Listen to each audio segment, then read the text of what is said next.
Minash-shaytanir-rajeem. Bismillahir-rahmanir-rahim. Assalamu alaikum, dear students. Today we are going to start with a new chapter, and the name of the chapter is Coal and Petroleum. First of all, I would like to talk about the things which are present around us. The things can be divided into two categories. It can be natural or man-made. مےٚ ووٚن کہِ أسۍ چھِ پانَس أنٛدۍ پٔکۍ واریاہ قٕسمٕکۍ چیٖز وٕچھان. ہٮ۪کوکھ أسۍ ڈِوایِڈ کٔرِتھ دۄن کیٹَگٔریَن منٛز. اَکھ گوٚو نیچرَل, بیٛاکھ گوٚو مین میڈ. نیچرَل کیٛاہ گوٚو؟ نیچرَل گوٚو گِوَن باے اللہ. تِم چیٖز یِم اَسہِ خۄدایَن آسَن دِتمٕتۍ. مین میڈ گٔے تِم چیٖز یِم اِنسانَن آسَن بَنٲومٕتۍ. پانَس أنٛدۍ پٔکۍ چھِ أسۍ واریاہ قٕسمٕکۍ چیٖز وٕچھان. تِمو منٛز چھِ أسۍ وٕچھان أڑۍ چھِ اِنسانَن بَنٲومٕتۍ, أڑۍ چھِ خۄدایَن بَنٲومٕتۍ. نیچرَل تھِنٛگَن منٛز کیٛاہ کیٛاہ یِوان چھِ؟ Air, earth, water, sunlight, forests. They are all given by Allah. یِم چھِ خۄدایَن دِتمٕتۍ اَسہِ. اور you can say they are naturally occurring. Man made تھِنٛگَن منٛز کیٛاہ وٕچھان چھِ أسۍ؟ مین میڈ تھِنٛگَن منٛز وٕچھان چھِ أسۍ buildings, plastic, cement, bricks, chair, blackboard, and so on. These all are man-made things. We see a variety of things around us. Some of them are natural things. Some of them are man-made things. So we can divide things into two categories. تیٚلہِ ہٮ۪کوکھ أسۍ یِم things, چیٖز ہٮ۪کوکھ أسۍ دۄن کیٹَگٔریَن منٛز divide کٔرِتھ. First natural, second man-made. And whatever the things which human is used for his own benefit. یِمو منٛز یِم تۄہہِ مےٚ ؤنۍ, نیچرَل اور مین میڈ, یِمو منٛز ویسے چھِ أسۍ سٲری یِم اِستعمال کَران. یُس تہِ چیٖز یِمو منٛز اِستعمال کَرو أسۍ, ییٚمہِ تہِ چیٖز سۭتۍ سٲنۍ زِندگی برونٛٹھ پَکہِ, تَتھ کیٛاہ وَنان چھِ أسۍ؟ That is called resource. So what is resource? things which are used by humans for his own benefit. تِم چیٖز یِم اِنسان کَران چھِ اِستعمال پنٛنہِ فٲیدٕ خٲطرٕ, یا تِم چیٖز یِمو سۭتۍ اِنسان سٕنٛز زِندگی برونٛٹھ پَکہِ. We can say these things are called resources. تِتھ پٲٹھۍ وَنو أسۍ یِمَن چیٖزَن وَنان چھِ أسۍ رِسورسٕز. بیٚیہِ وَنہٕ تۄہہِ بہٕ, أسۍ چھِ وٕچھان پانَس أنٛدۍ پٔکۍ واریاہ قٕسمٕکۍ چیٖز. أسۍ چھِ وٕچھان air, water, land, forests, and so on. These are natural things. أسۍ چھِ وٕچھان بِلڈِنٛگٕس, پٕلاسٹِک, سیٖمَٹ, برٛکٕس, چِیَر.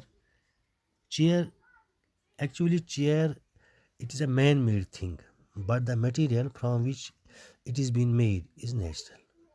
ٹھیٖک, چِیَر چھِ ایکچُؤلی مین میڈ تھِنٛگ, مگر ییٚمہِ میٹیٖریَل سۭتۍ یہِ بَنیٛامٕژ, سُہ میٹیٖریَل کیٛاہ چھِ؟ That is natural.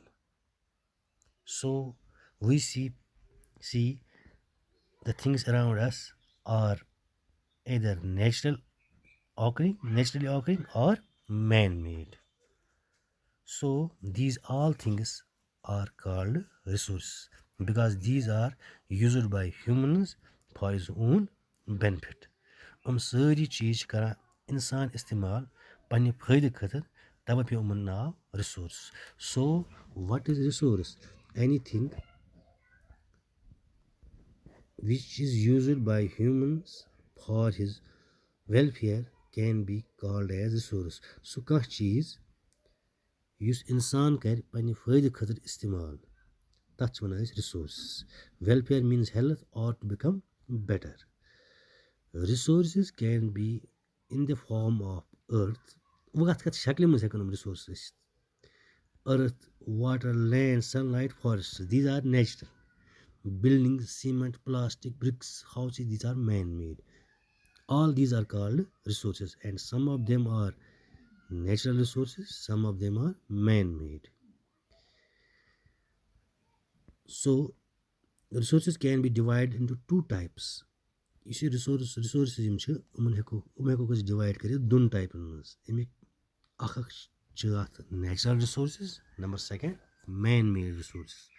So first of all وٕچھو أسۍ نیچرَل رِسورسٕز کیٛاہ گٔے. Natural resources are those which are obtained from nature. कुदरती तुम रिसोर्सेज यम अल्लाह ताला दितमत आसन या यम कुदरत नश हासिल आसो करान तमन रिसोर्सन वनान नेचुरल रिसोर्सेज इस मे स्टार्ट सोन चैप्टर स्टार्ट करने ब्रो नेचुरल रिसोर्स मज क्या sunlight soil water air forests etc. These all are used by humans for his benefit and are called resources and given by nature, so these resources are called natural resources. Next, man-made resources. Man-made resources गए तुम resources यम इंसान आसन बनाइमत पन्ने फायदे खतर यमो सही जिंदगी brought आस पकान यमन पे सही जिंदगी depend those resources which are made by man are called man-made resources. तुम resources यम इंसान आसन बनाइमत पन्ने फायदे खतर तमन वनान man-made resources. Example plastic, cement, glass, bricks, buildings, blackboard and so on. गई सारी man-made resources. तुम वुचान यमन दोन nowadays यमन दोन वुचान तुम कि mobile it has become a resource for us. ये बनियामत सान खतर अख resource तिकाज यमन दोन वुचान पर online classes through mobile वह अगर यह आसे कि हेको करित कहीं वो ये बनियामत सान खतर अख resource अख वुनकस.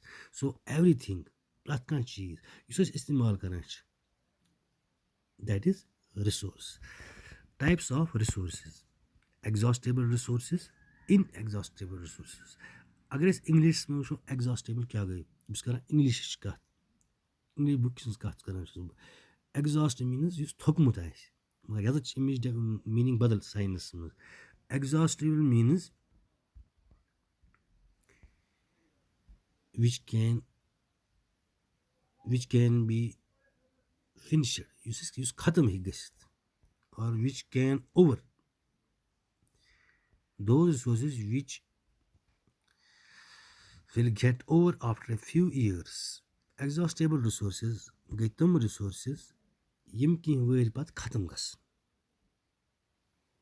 यम in other words वनो इत पट तुम resources यहज मकदार वारिया कम तुम यूज करान मगर मकदार वारिया कम and the time will come after few years when these resources will get exhaust yelum khatam gas. So these resources are called exhaustible resources. Tel kya gay exhaustible resources? Exhaustible resources gay tum resources yim keh wari pat khatam gasan. These are limited वारिया मकदार वारिया कम आसान. Example petroleum, natural gas, coal. अगर वो exhaustible resources में क्या है वो petroleum natural gas coal these all are called exhaustible resources because they are present in limited quantity. मकदार वारिया कम so these are called exhaustible resources. These resources can also be known as renewable resources. resources हेको वन ब्याक नाव that is renewable resources. So exhaustible resources क्या गई तुम resources यम खत्म गसन कह वरी पत यहज मकदार वारिया कम उमन मज कोल पेट्रोलियम नेचुरल गैस वो inexhaustible resources क्या गई. Inexhaustible resources those resources which are available in plenty or they are in an unlimited stock.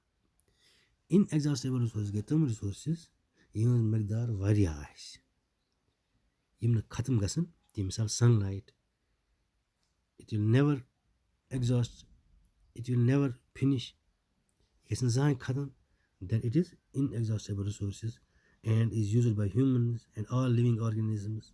Air it is also an inexhaustible resources ये गसन खत्म की उमन इतने resources वनान inexhaustible resources. Exhaustible resources गए तुम resources यहज मकदार कम आस यम खत्म हेकन गसित. Inexhaustible resources गए तुम resources यम खत्म हेकन गसित की. Example sunlight, air etc. These resources can also be known as renewable resources. हम resources ब्याक नाव हेकान वनित renewable resources. इंशाल्लाह अगर जिंदगी रूज सुबह हेचो अत मुतलिक बेय की. Thank you.